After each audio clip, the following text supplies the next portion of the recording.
ในการเบิ่งนักปราชญ์บัณฑิตหมายความว่าคนดีคนประเสริฐคนนิยมนักปราชญ์บัณฑิตแต่ว่าหมายความว่าคนดีคนประเสริฐสถานที่ใดประเทศใดครอบครัวใดในคนดีประเสริฐนั่นคือทางที่ดีสิ่งที่ดีเฮ็ดแล้วบริเวณห้องตัวเองบริเวณห้องนั่นเองความดีถ้าเฮ็ดแล้วสว่างจงโปร่งยังสามารถนั้นได้ทาง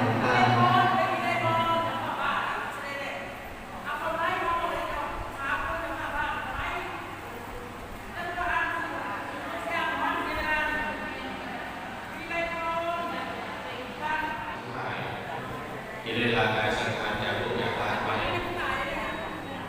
มีหลายสิ่งหลายอย่างที่เห็นสำเร็จมีไปเป็นอารักษ์คำสมบูรณ์สิริปัญโยคดีแต่ละทรงแข่งซ้อนนักเก็ตก็ดีอยู่ในศูนย์การสิทธิประจำทุกสิทธิประจำว่าจะเป็นยอดคำปริญญาเอกคำว่าอุปชาคดีหรืออุปถัมภ์ทางสู้งานของมีอยู่และกระทั่งเรื่องสถานที่แห่งนี้เพราะว่าเรือเวลาเมื่อไหร่มาวันพอดีวันที่7นำไปข้างหน้าเข้าเรือเวลาอยู่19 มื้อดีจะประสบภัยละลายต่างกันองค์พระยอดแก้วเพราะฉะนั้นพระเดชพระคุณประธานได้จากเข้าไปแล้วแต่ว่าอัตมาภาพเหมือนก็เหมือนยังอยู่เพราะว่าทุกสิ่งทุกอย่างที่เป็นสารพระศิษย์ศิษย์ผู้ประธานทำสู้ว่าจะเป็นพระสงฆ์ว่าจะเป็นฆราวาสญาติโยมชาวแห่งสวรรค์เขตเท่านี้ผมบอกแล้วเพราะว่าเป็นประธานเป็นเพื่อนร่วมใจว่าภาษาคนสมัยใหม่ของประธานเป็นขวัญใจท่านภาษาไม่ดุภาษาโดยตัวไประยะเวลา3-4 ปี4 ปีกับ5 ปีเป็นพระปฏิบัติหน้าที่เป็นประธานสูงสุดเป็นประธานสูงสุดแห่งวันที่16-17สถานที่สนามหลวงแต่จะได้เตรียมสถานที่แล้วเพราะฉะนั้นของคนนายกทุกคนทุกท่านจนเก็บประเด็นมีดาวเวียนตัวอาจจะมากขึ้นเก่าสูงไปแต่ว่าเขามีของขนาดอยากสอนให้เขียนได้เป็นได้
องครอบครัวแม่ผู้ทวนครอบครัวแม่ผู้แก้ว หลาย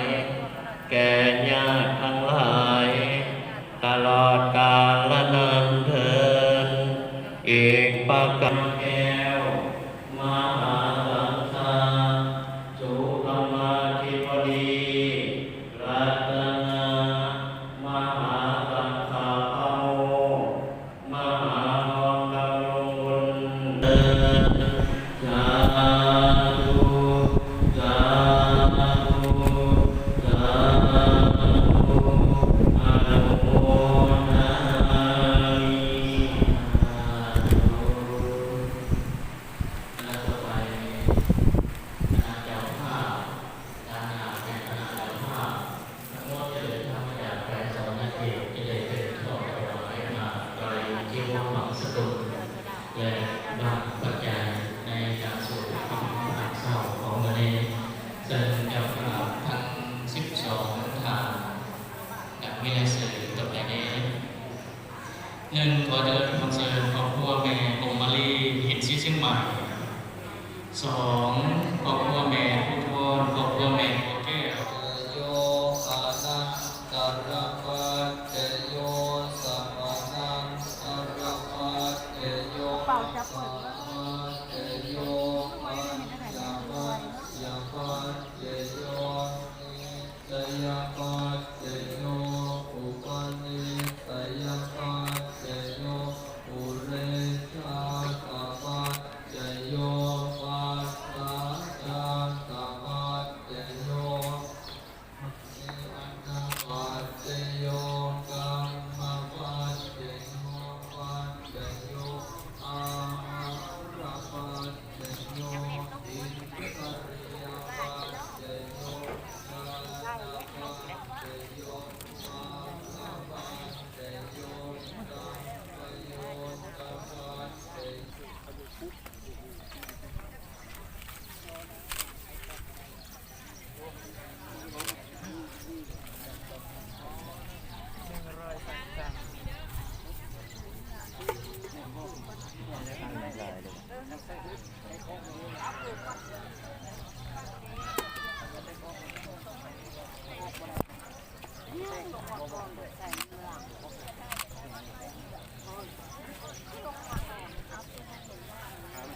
โทษเราไปร้านนะเพื่อน